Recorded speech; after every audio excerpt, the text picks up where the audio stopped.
नमस्कार, स्वागत है आपका करियर रेजिडेंस पर। और दोस्तों, आज हम बात करने वाले हैं सेमेस्टर फर्स्ट का जो वैल्यू एडेड कोर्स वाला पेपर है, जिसका नाम है विमेन एम्पावरमेंट यानी महिला सशक्तिकरण।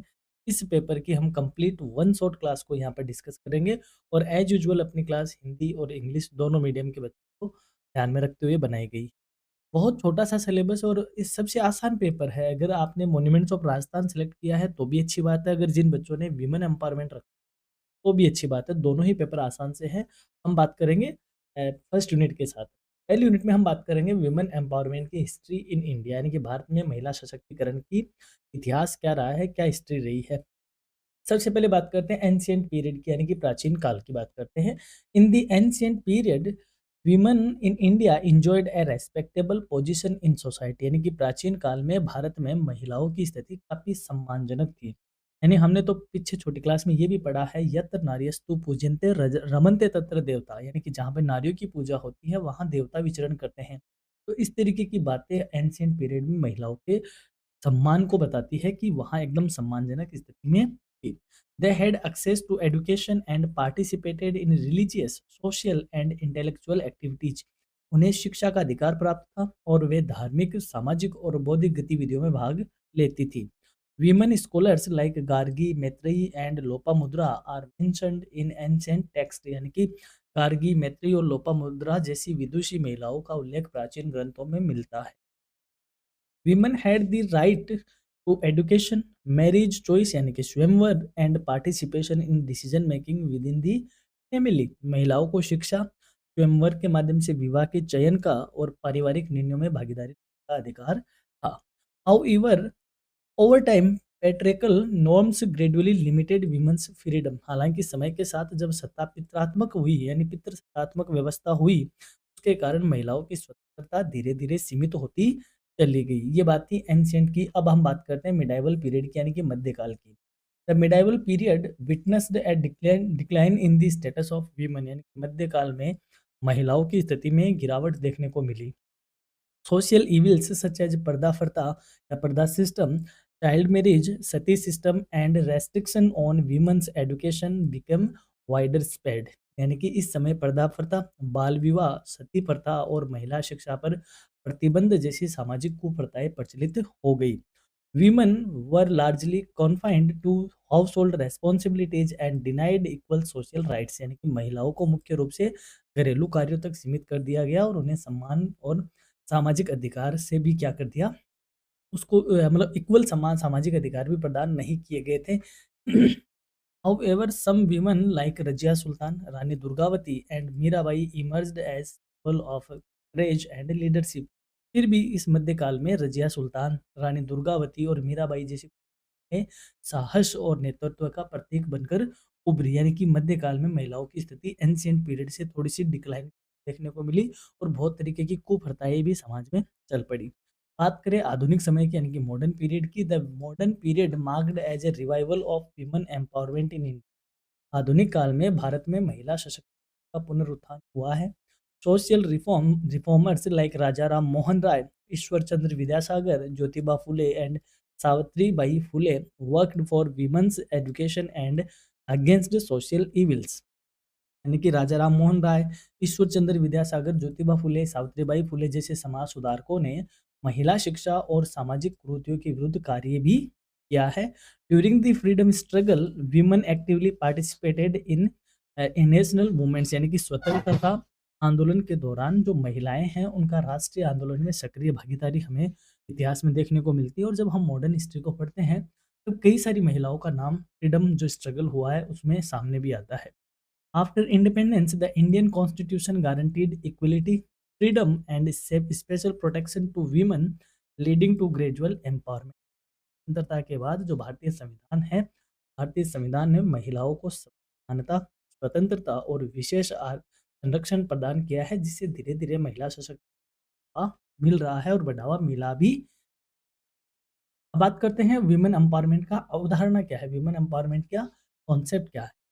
Women empowerment refers to the process of enabling women to have control over their lives by increasing their access to education, employment, healthcare, political participation, and decision making power. यानी महिला सशक्तिकरण का अर्थ है कि महिलाओं को अपने जीवन पर नियंत्रण रखने में सक्षम बनाना, उन्हें शिक्षा, रोजगार, स्वास्थ्य, राजनीतिक भागीदारी और निर्णय लेने की शक्ति तक उनको बढ़ाना शामिल है। यानी कि समाज की मुख्य धारा यूँ कहें, यानी कि जो समाज में महिलाओं को कम आँका गया है, उसमें महिलाओं को आगे लाना वह क्या है? विमेन एम्पावरमेंट कहा जाता है। It focuses on creating equal opportunities and removing gender based discrimination. इसका जो उद्देश्य है वो ये है कि महिलाओं को समान अवसर प्रदान करना है और जो लिंग आधारित भेदभाव है समाज में, उसको क्या करना है? खत्म करना है, उसको समाप्त करना है। यह किसका कॉन्सेप्ट है? या इसको क्या कहा जाता है? विमेन एम्पावरमेंट कहा जाता है। अब बात करते हैं फॉर्म्स ऑफ विमेन एम्पावरमेंट, यानी कि विमेन एम्पावरमेंट के प्रकार क्या हो सकते हैं।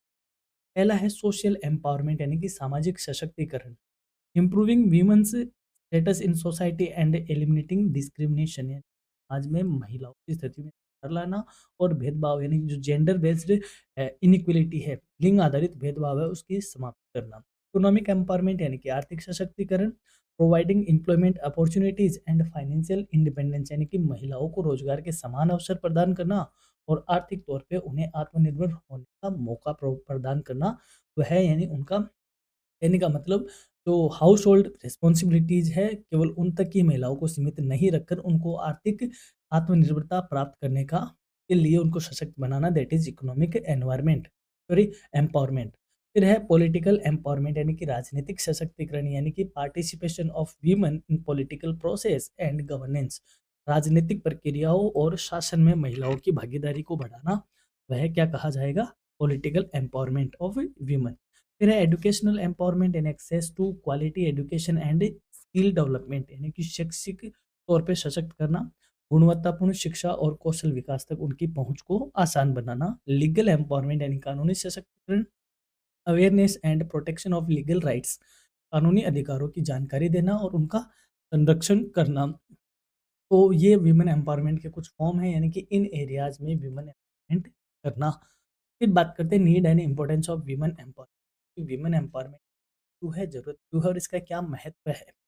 Women empowerment is essential for achieving social justice, gender equality and sustainable development। महिला सशक्तिकरण सामाजिक न्याय, लैंगिक समानता और सतत विकास के लिए अति आवश्यक है। यानी कि समाज में सामाजिक न्याय को बनाए रखना, लैंगिक तौर पे समानता लाना, और अगर हमें देश का सस्टेनेबल डेवलपमेंट करना है तो वीमेन एम्पावरमेंट जरूरी है। Empowered women contribute to economic growth, family welfare and nation building. यानी कि महिला अगर सशक्त होगी तो वह देश के आर्थिक विकास में, परिवार के कल्याण में और राष्ट्र निर्माण में महत्वपूर्ण योगदान देगी। Without empowering women, true development of society is not possible, यानी कि बिना महिला सशक्तिकरण के या महिला के बिना सशक्त हुए समाज का वास्तविक विकास संभव नहीं होगा। अब बात करें डायमेंशन ऑफ वीमेन एम्पावरमेंट, यानी कि महिला सशक्तिकरण के आयाम क्या है, क्यों, कहाँ-कहाँ ज़रूरी है। सोशल डायमेंशन यानी कि सामाजिक आयाम की बात करें, freedom from discrimination, violence and social restrictions, यानी कि भेदभाव से, हिंसा से और सामाजिक प्रतिबंध से मुक्त करना। इकोनॉमिक डायमेंशंस यानी कि equal wages, employment opportunities and financial control. आर्थिक आयाम में बात करें तो समान वेतन देना, रोजगार के अवसर देना, और आर्थिक नियंत्रण की बात करें तो उनका भी फाइनेंशियली इंडिपेंडेंस हो। यानी कि ऐसा नहीं कि महिला को ये कह के नकारा जाए कि तुम पुरुष नहीं हो इसलिए तुम्हारी सैलरी कम है और पुरुष को इसलिए ज़्यादा मिल रही है क्योंकि वह पुरुष है। तो इकोनॉमिक तौर पे इकोनॉमिक डायमेंशन यानी कि जो आर्थिक आयाम है वहाँ भी महिला सशक्तिकरण होना है। फिर है पॉलिटिकल डायमेंशन, यानी कि राजनीतिक आयाम क्या है इसका, representation in legislature, local bodies and leadership role, यानी कि विधानसभाओं में, स्थानीय निकायों में नेतृत्व में प्रतिनिधित्व देना। फिर है इसके लिए देखो इन सब के लिए सरकार काम कर रही है। जैसे आज इकोनॉमिक डायमेंशंस की बात करें तो अ, जो सरकारी सिस्टम है उसमें इक्वल में सैलरी आपको मिलेगी, उसमें कोई जेंडर बाइसनेस नहीं है।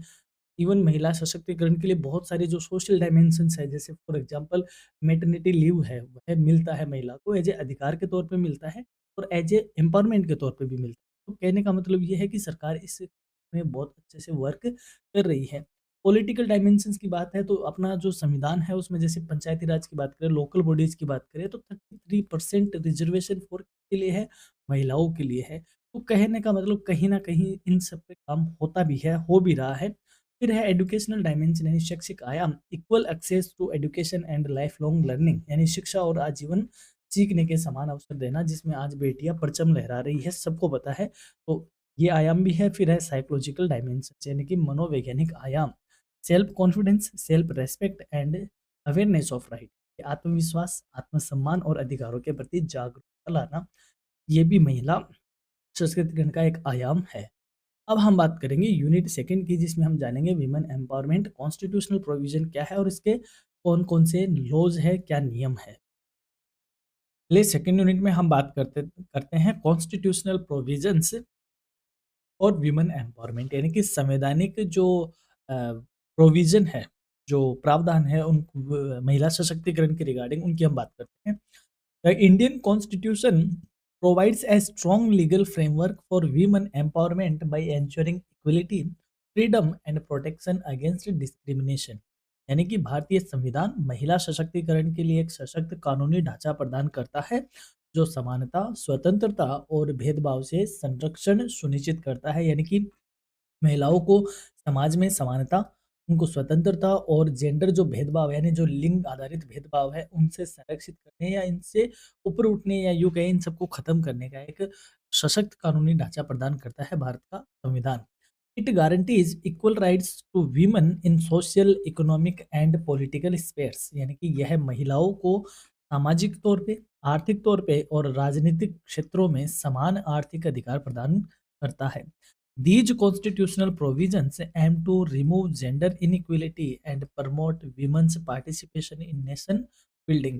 यानी कि इन संवैधानिक प्रावधानों का उद्देश्य है कि लैंगिक असमानता को खत्म करना और राष्ट्र निर्माण में महिलाओं की भागीदारी को सुनिश्चित करना और महिलाओं की भागीदारी को बढ़ाना। ये भारतीय संविधान के जो प्रावधान है महिला सशक्तिकरण के रिगार्डिंग, उनका ये उद्देश्य है।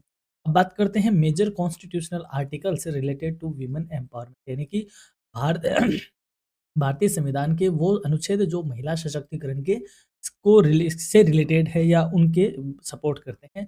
पहला है आर्टिकल 14, अनुच्छेद 14, guarantees equality before law and equal protection of law, यानी कि कानून के समक्ष समानता और समान संरक्षण की गारंटी देता है अनुच्छेद 14।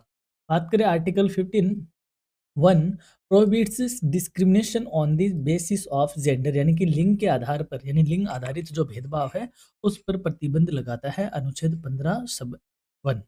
Article 15(3) allows the state to make special provisions for women, यानी कि अनुच्छेद 15(3) राज्यों को महिलाओं के लिए विशेष प्रावधान बनाने की अनुमति देता है।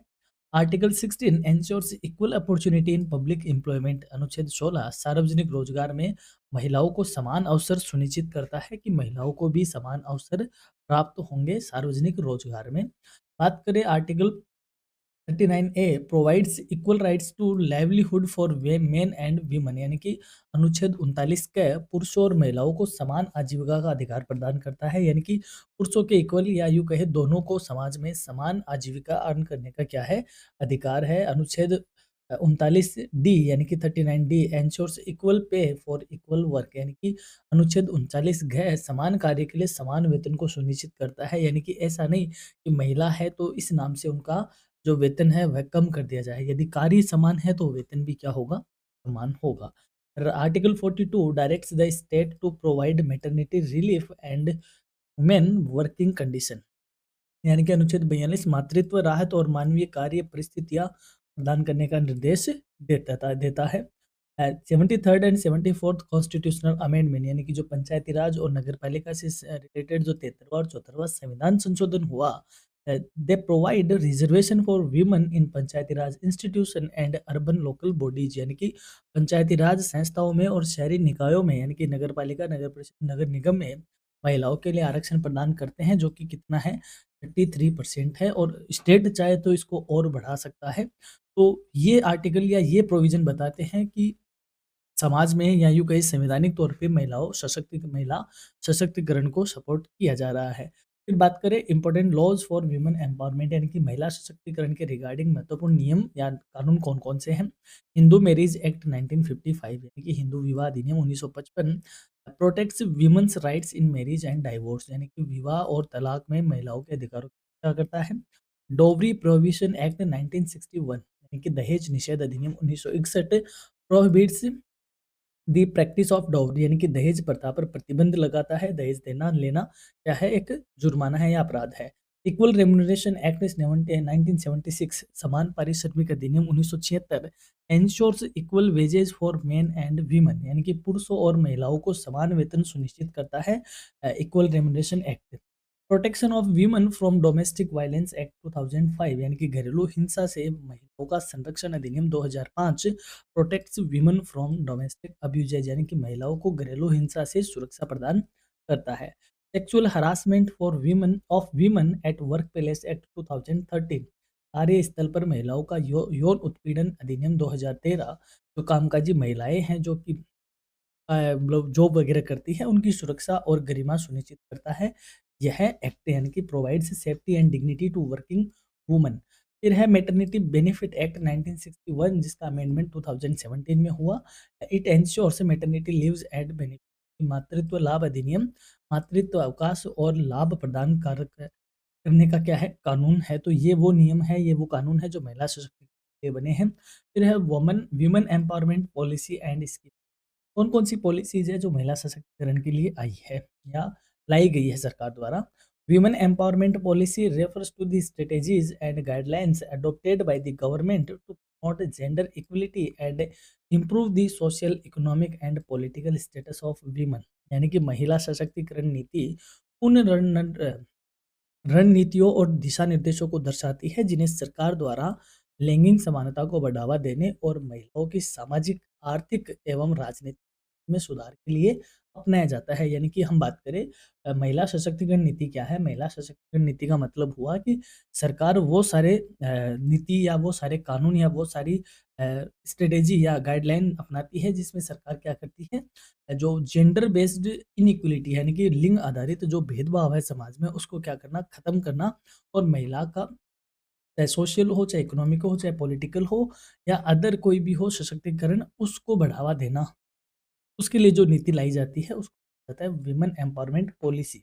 The national policy for women empowerment 2001 focuses on creating an environment where women can realize their full potential through equal access to resources and opportunity। यानी कि महिला सशक्तिकरण हेतु जो राष्ट्रीय नीति 2001 आई है या लाई गई है सरकार द्वारा, उसका उद्देश्य है महिलाओं को संसाधनों और अवसरों तक समान पहुंच देना प्रदान कर उनके पूर्ण विकास के लिए अनुकूल वातावरण को क्या करना है, क्रिएट करना। इस नीति का क्या है, मेन उद्देश्य रहा है।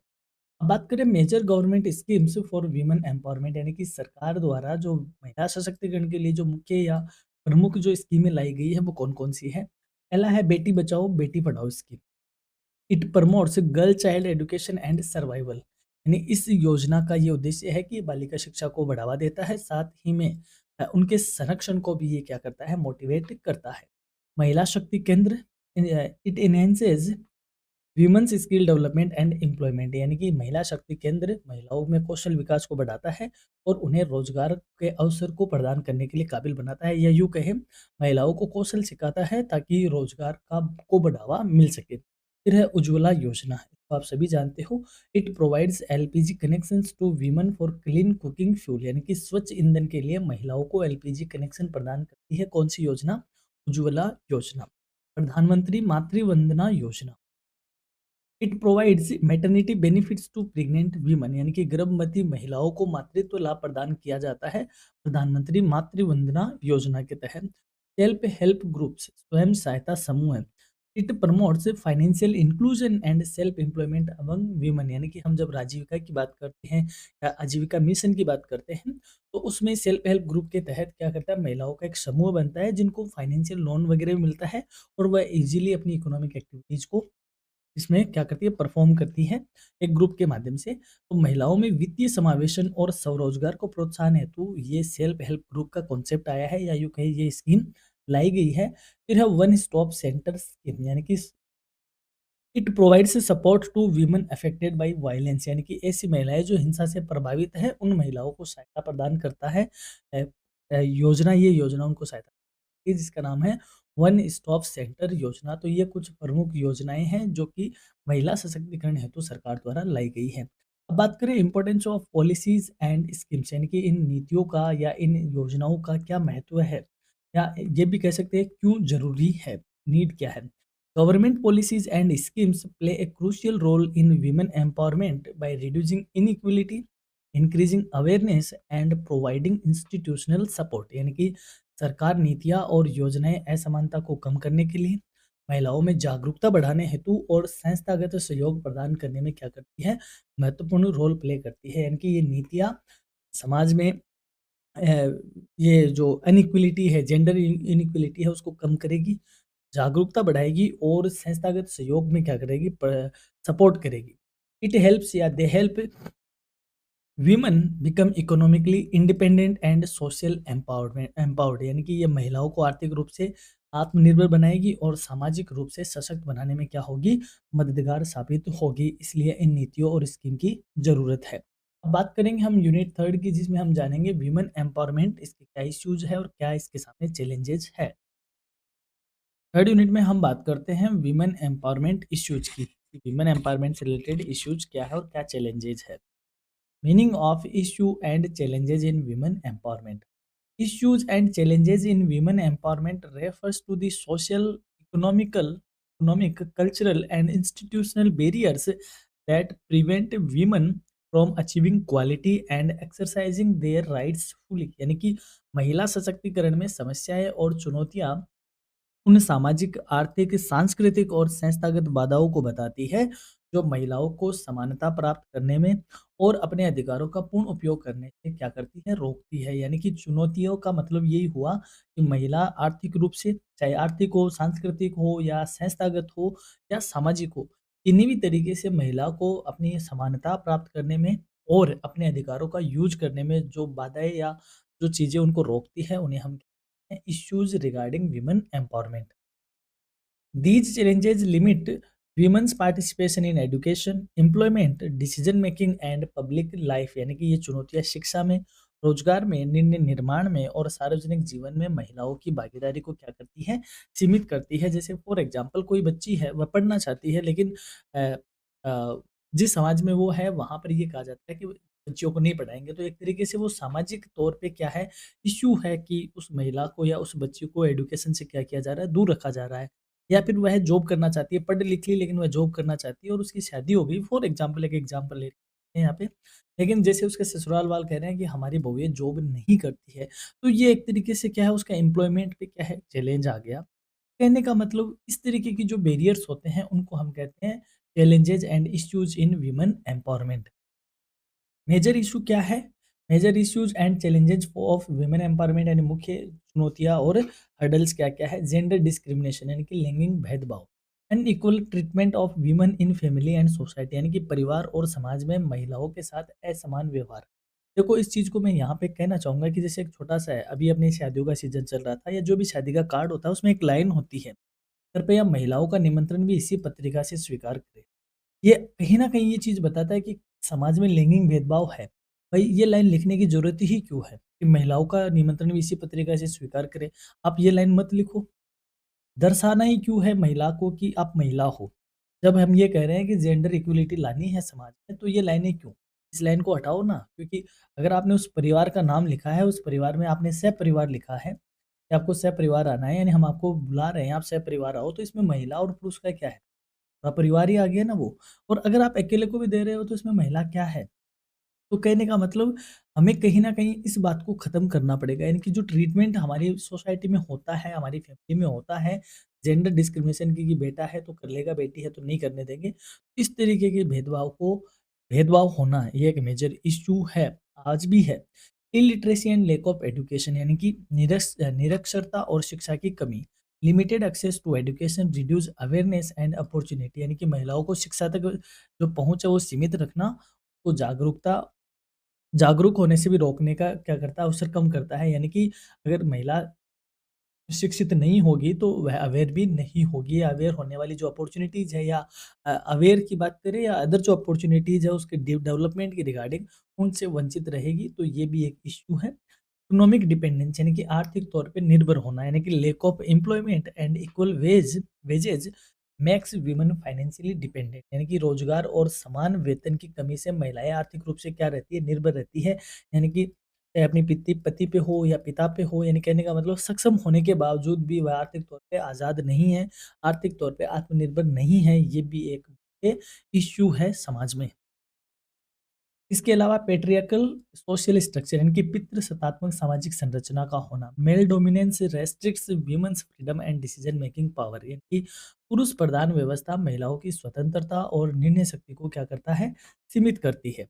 हेल्थ एंड न्यूट्रिशन प्रॉब्लम्स, यानी कि स्वास्थ्य और पोषण संबंधी समस्याएं, पुअर हेल्थ फैसिलिटीज एंड मल न्यूट्रिशन अफेक्ट वीमेन्स डेवलपमेंट, यानी कि कमजोर स्वास्थ्य सुविधाएं और कुपोषण महिलाओं के विकास को क्या करता है, प्रभावित करता है। वायलेंस अगेंस्ट वीमेन, यानी कि महिलाओं के विरुद्ध हिंसा, वो चाहे डोमेस्टिक वायलेंस हो, हरासमेंट हो एंड एक्सप्लॉइटेशन क्रिएट इनसिक्योरिटी, यानी कि घरेलू हिंसा, यौन उत्पीड़न और उत्पीड़न और शोषण असुरक्षा की भावना, शोषण ये असुरक्षा की भावना पैदा करता है। तो वायलेंस अगेंस्ट वुमेन ये भी एक मेजर इश्यू है। फिर है लिमिटेड पॉलिटिकल पार्टिसिपेशन, यानी कि सीमित राजनीतिक भागीदारी।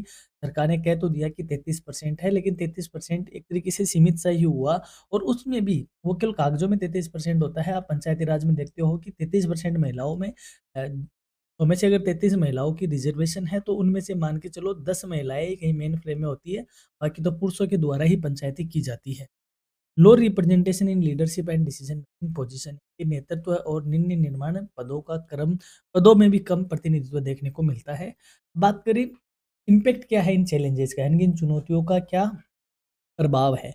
दी challenges slow down the overall process of women empowerment and hinder social and economic development, यानी कि ये चुनौतियां महिला सशक्तिकरण की प्रक्रिया को धीमा कर देती है और सामाजिक व आर्थिक जो विकास है उसमें ये बाधा उत्पन्न करती है। When women are deprived of opportunities, society fails to utilize its full human potential, यानी कि जब महिलाओं को अवसरों से वंचित किया जाएगा, तो जो भी एक समाज है, उस समाज में जो भी मानव पूंजी है, उस मानव पूंजी का पूरी तरीके से उपयोग नहीं हो पाएगा, क्योंकि उस मानव पूंजी का एक बड़ा भाग जो कि महिला के तौर पर है, वह कहीं न कहीं वंचित है अपने पोटेंशियल से। तो जब वह खुद वंचित है, तो पूरे समाज का जो मानव पूंजी है, उसको समाज भी पूरी तरीके से यूज़ नहीं ले पाएगा।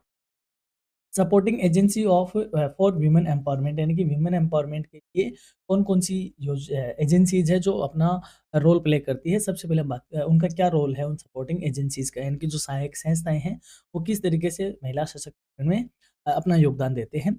Supporting agencies play a vital role in promoting women empowerment by providing education, financial assistance, awareness and leadership opportunity, यानी कि जो ये सहायक संस्थाएँ हैं, वो शिक्षा के तौर पे या वित्तीय सहायता के तौर पे या जागरूकता अभियानों के तौर पे या और नेतृत्व के अवसर प्रदान करके महिला सशक्तिकरण में अपनी महत्वपूर्ण भूमिका निभा रहा है या निभाते हैं। These agencies work at the grass roots level to uplift women and make them self reliant, यानी कि ये संस्थाएं जमीनी स्तर पर या धरातल स्तर पर कार्य करती हैं और महिला को सशक्त और आत्मनिर्भर बनाने का काम कर रही है। सबसे पहले हम बात करते हैं एनजीओज की, यानी कि नॉन गवर्नमेंटल ऑर्गेनाइजेशन, यानी कि गैर सरकारी संगठन, इनका महिला सशक्तिकरण में क्या योगदान है।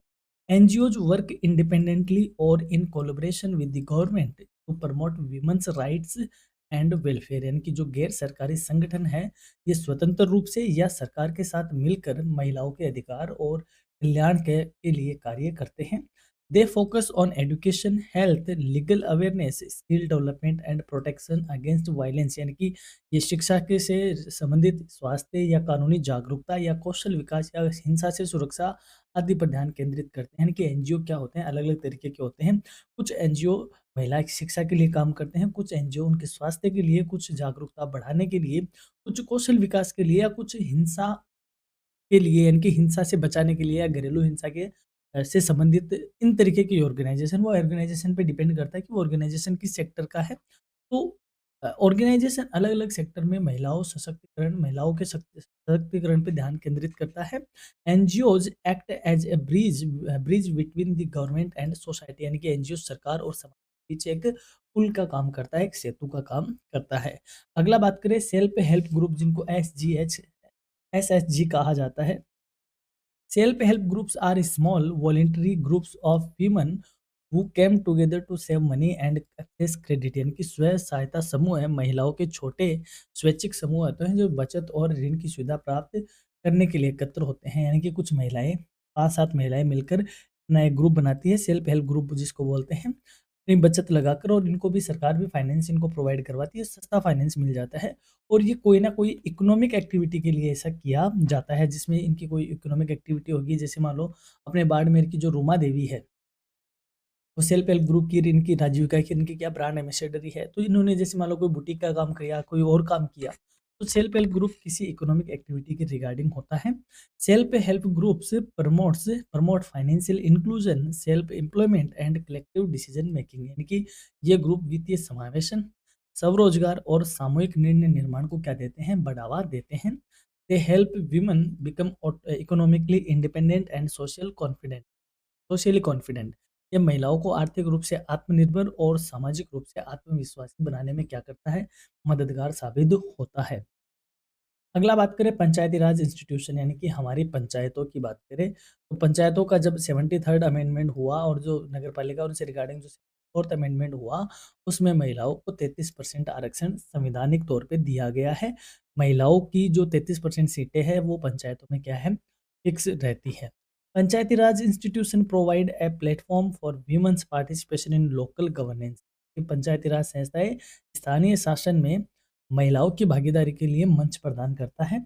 Reservation of seats for women has increased their involvement in decision making and leadership at the grass root level, यानी कि महिलाओं के लिए सीटों के आरक्षण से जमीनी स्तर पर उनके निर्णय निर्माण और नेतृत्व में भागीदारी बढ़ी है। क्योंकि जब डिसीजन मेकिंग सॉरी जब सीटों में रिजर्वेशन आया है, तो डेफिनेट सी बात है इनका इन्वॉल्वमेंट ज़्यादा बढ़ा है।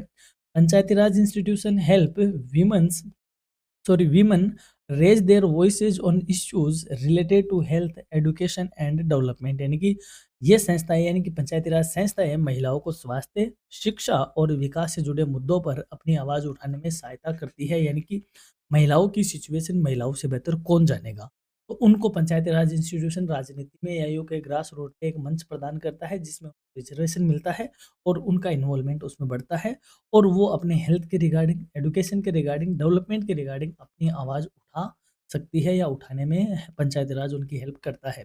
अब बात करें इन एजेंसीज़ का इम्पोर्टेंस क्या है, इनकी जो सपोर्टिंग एजेंसी, इनका क्या रोल है, क्या महत्व है। Supporting agencies strength the process of women empowerment by addressing grass roots problems, building awareness and promoting leadership, यानी कि जो सहायक संस्थाएं हैं वो जमीनी स्तर पर समस्याओं को सोल्व करती हैं, जागरूकता लाती है और नेतृत्व को प्रोत्साहित करके महिला सशक्तिकरण की प्रक्रिया को मजबूत बनाने का काम करती है। दे ensures they ensure that empowerment reaches women at the community level, यानी कि ये सुनिश्चित करती है कि सशक्तिकरण समुदाय स्तर तक पहुंचे। तो ये इनका क्या है, महत्व है। बात करेंगे हम यूनिट 4th की, जिसमें हम जानेंगे powerful women leadership in India, यानी कि भारत में जो पावरफुल नेतृत्व में रही है महिलाएं, उनके बारे में। फोर्थ यूनिट में हम बात करते हैं powerful women leadership in India की। India has witnessed the emergence of powerful women leaders in different fields such as administration, social reform, education, sports, science, business and environmental movements, यानी कि भारत ने प्रशासन हो या समाज सुधार की का क्षेत्र हो, या शिक्षा हो, खेल, विज्ञान, व्यापार या पर्यावरण आंदोलन जैसे क्षेत्र हो, अलग-अलग क्षेत्रों में शक्तिशाली महिलाओं के नेताओं का उदय देखा है। यानी कि भारत में हर एक क्षेत्र में एक पावरफुल महिला या लीडरशिप को भारत ने देखा है या भारत में पाया गया है। These women leaders challenged social barriers, inspired society and played a significant role in strengthening women empowerment and nation building, यानी कि इन महिला नेताओं ने सामाजिक बाधाओं को चुनौती दी है, साथ ही में समाज को प्रेरित भी किया है और महिला सशक्तिकरण तथा राष्ट्र निर्माण में अपनी महत्वपूर्ण भूमिका भी निभाई है। तो चलिए एक-एक के बारे में हम जानते हैं। सबसे पहले बात करते हैं अहिल्याबाई होलकर की। Ahilyabai Holkar was a renowned ruler of the Malwa kingdom in the 18th century, यानी कि अहिल्याबाई होलकर 18वीं शताब्दी में मालवा राज्य की प्रसिद्ध शासिका थी। She remembered for her just administration, welfare oriented governance and promotion of culture and religion, यानी कि वे अपने न्यायपूर्ण शासन, जन कल्याणकारी प्रशासन और संस्कृति व धर्म के संरक्षण की जाती हैं। He encouraged women's participation in social life and focused on public welfare, making her an ideal example of ethical and inclusive leadership। यानी कि उन्होंने, यानी कि अहिल्याबाई होलकर ने सामाजिक जीवन में महिलाओं की भागीदारी को प्रोत्साहित किया और जनहित पर विशेष ध्यान देते हुए दिया, जिससे वे नैतिक और समावेशी नेतृत्व की एक आदर्श के तौर पे उदाहरण बनी हुई है और आज भी एक आदर्श पे उनको याद किया जाता है। बात करते हैं रानी दुर्गावती की। Rani Durgavati was a brave Gond queen who ruled the Garha Katanga kingdom, यानी कि रानी दुर्गावती गड़ा कटंगा राज्य की ऐतिहासिक गोंड रानी थी। She is known for her courage, administration ability and resistance against Mughal expansion, यानी कि वे अपने साहस, प्रशासनिक क्षमता और मुगल विस्तार के विरुद्ध प्रतिरोध करने के लिए प्रसिद्ध है या इसके लिए जानी जाती है। Her leadership symbolise women's strength, sacrifice and determination in defending sovereignty and dignity, यानी कि उनका जो नेतृत्व है वो महिलाओं की शक्ति है, बलिदान और आत्मसम्मान की रक्षा के प्रतीक के रूप में आज भी वर्णन किया जाता है और पूजनीय। बात करें सावित्रीबाई फुले की। Savitribai Phule was India's first female teacher and a prominent social reformer, यानी कि साहित्य सावित्रीबाई फुले भारत की पहली महिला शिक्षा के तौर पे पहचानी जाती है और आज और प्रमुख समाज सुधारक ये थी। She worked tirelessly for women's education, specially for girls and marginalised sections, यानी कि उन्होंने विशेष रूप से बालिकाओं और वंचित वर्गों की शिक्षा के लिए अथक प्रयास किए थे। Her efforts laid the foundation for women empowerment through education and social equality। उनके ये प्रयासों ने शिक्षा और सामाजिक समानता के माध्यम से महिला सशक्तिकरण की नींव रखी थी। तो ये भी एक इतिहास में एक आदर्श के तौर पे जाने जाते हैं। और इसके अलावा बात करते हैं मैरी कॉम की। Mary Kom is a renowned Indian boxer and an international sports icon, यानी कि मैरी कॉम एक प्रसिद्ध भारतीय मुक्केबाज हैं और अंतर्राष्ट्रीय खेल आइकन हैं। She overcome social and economic challenges to achieve global success, यानी कि उन्होंने सामाजिक और आर्थिक चुनौतियों को पार कर वैश्विक स्तर पर सफलता प्राप्त करके दिखाया। Her achievements inspire women to break stereotypes and prove that women can excel in physical demanding fields also, यानी उनकी उपलब्धियां महिलाओं को रूढ़िवादियों को तोड़ने और कठिन क्षेत्रों में भी हासिल उत्कृष्टता हासिल करने की प्रेरणा देते हैं या दे रहे हैं। फिर बात करें सिंधुताई सखपाल की। Sindhutai Sapkal, popularly known as the mother of orphanage, dedicated her life to caring for abandoned and homeless children, यानी कि सिंधुताई सखपाल, जिन्हें अनाथों की माँ भी के नाम से भी जाना जाता है, वे अपना जीवन बेसहारा और प्रत्यक्त बच्चों की सेवा में समर्पित कर दिया। Despite facing extreme hardships, she became a symbol of compassion, resilience and social leadership। अत्यधिक कठिनाइयों का सामना करने के बावजूद वे करुणा, धैर्य और सामाजिक नेतृत्व का प्रतीक बनी सिंधुताई सखपाल। इसके बाद बात करते हैं टेसी थॉमस की। Tessy Thomas is a distinguished Indian scientist and missile technologist known as the missile woman of India. Tessy Thomas एक प्रतिष्ठित भारतीय वैज्ञानिक और मिसाइल प्रौद्योगिकी विशेषज्ञ हैं, जिन्हें भारत की मिसाइल महिला कहा जाता है। अपने को सबको पता है मिसाइल मैन किसको कहा जाता है, एपीजे अब्दुल कलाम जी को कहा जाता है। तो मिसाइल वुमन ऑफ इंडिया किसको कहा जाता है, टेसी थॉमस को कहा जाता है। सी played a key role in India's missile development programs, उन्होंने भारत की मिसाइल विकास कार्यक्रम में महत्वपूर्ण भूमिका निभाई है। Her leadership in science and technology highlights women's capability in strategic and technical fields, यानी कि विज्ञान और प्रौद्योगिकी में उनका नेतृत्व है, तकनीकी क्षेत्रों में महिला की क्षमता को दर्शाता है। तो ये जितनी भी महिलाएं हैं उन सबको आपको गूगल करना चाहिए एक बार और उनके बारे में विकिपीडिया पर या कहीं भी एक एक बार आप पढ़ लेना, एग्जाम में यहाँ से पूछा आपसे जाएगा। हम क्या कि पूरी इनकी डिटेल नहीं बता सकते, इसलिए हम थोड़ा हाईलाइट आपको यहाँ बताते हैं। फिर बात करते हैं इंदिरा नूई की। Indira Nooyi is a global business leader and farmer CEO of Pepsi company. Indira Nooyi एक वैश्विक व्यापार नेता और पेप्सिको की पूर्व सीईओ है। She is known for her strategic vision, ethical leadership and focus on sustainable growth. वे अपनी रणनीतिक सोच, नैतिक नेतृत्व और सतत विकास पर ध्यान देने के लिए ही जाती है। Success represents women leadership in corporate and global business environment, यानी उनकी सफलता कॉर्पोरेट और वैश्विक व्यापार क्षेत्र में महिलाओं के नेतृत्व का एक प्रतीक के तौर पे जानी जाती है। गौरा देवी की बात करें, Gaura Devi was a prominent environmental activist and leader of the Chipko movement, यानी कि गौरा देवी एक प्रमुख पर्यावरण कार्यकर्ता है और चिपको आंदोलन में नेता के तौर पे रही। She played a crucial role in protecting forest and promoting environmental awareness, यानी कि उन्होंने वनों की रक्षा और पर्यावरण जागरूकता बढ़ाने में महत्वपूर्ण भूमिका निभाई है। Her leadership shows how women can legal grassroots movements for sustainable development। उनका नेतृत्व ये दर्शाता है कि महिलाएं सतत विकास के लिए जमीनी आंदोलन से का नेतृत्व कर सकती है। तो ये सारी महिलाएं बताती है कि हर एक सेक्टर में देखो, इतनी सारी महिलाएं, देखिए कोई टेक्नोलॉजी की है, कोई स्पोर्ट्स में है, कोई फाइनेंस में है, कोई टीचिंग फील्ड में यानी शिक्षा में है, तो हर अलग-अलग सेक्टर की महिलाओं में लीडरशिप इंडिया ने देखा है।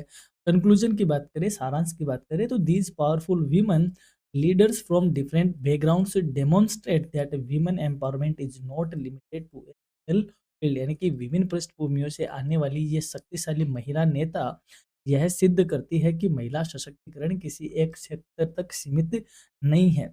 Their leadership has inspired generations and strengthened the foundation of gender equality in India।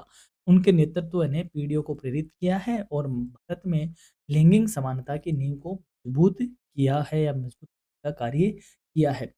इस क्वेश्चन का सॉरी इस पेपर का जो इम्पोर्टेंट क्वेश्चन विद आंसर का सेगमेंट है वो देखना ना भूलिएगा, जल्द ही वो अपलोड हो जाएगा। यदि आप क्लास डिले से देख रहे हो, बाद में देख रहे हो, तो अब तक अपलोड हो चुका है। यदि आप ताज़ा-ताज़ा ही देख रहे हो, तो स्टे ट्यून्ड विद करियर एजुनेस्ट। आपके लिए हम इम्पोर्टेंट क्वेश्चन विद आंसर की जो सीरीज़ है वो हम लेकर आने वाले हैं। और यहाँ तक क्लास देखने के लिए धन्यवाद। सब्सक्राइब करें यदि आप चैनल पे नए हो। अलग-अलग प्लेटफ़ॉर्म पे आप करियर एजुनेस सब्सक्राइब कर सकते हो, फॉलो कर सकते हो। पीडीएफ के लिए आपको हमारी साइट पे विज़िट करना होगा। हम पूरी साइट पे सेमेस्टर फर्स्ट का फ़ोल्डर बनाएँगे और उसमें हम सब्जेक्ट वाइज़ आपकी पीडीएफ अपलोड कर देंगे। तो आप साइट ज़रूर विज़िट करते रहिएगा। और thank you for being with us. Stay tuned, stay connected with your career Edunest. Nice day. Thank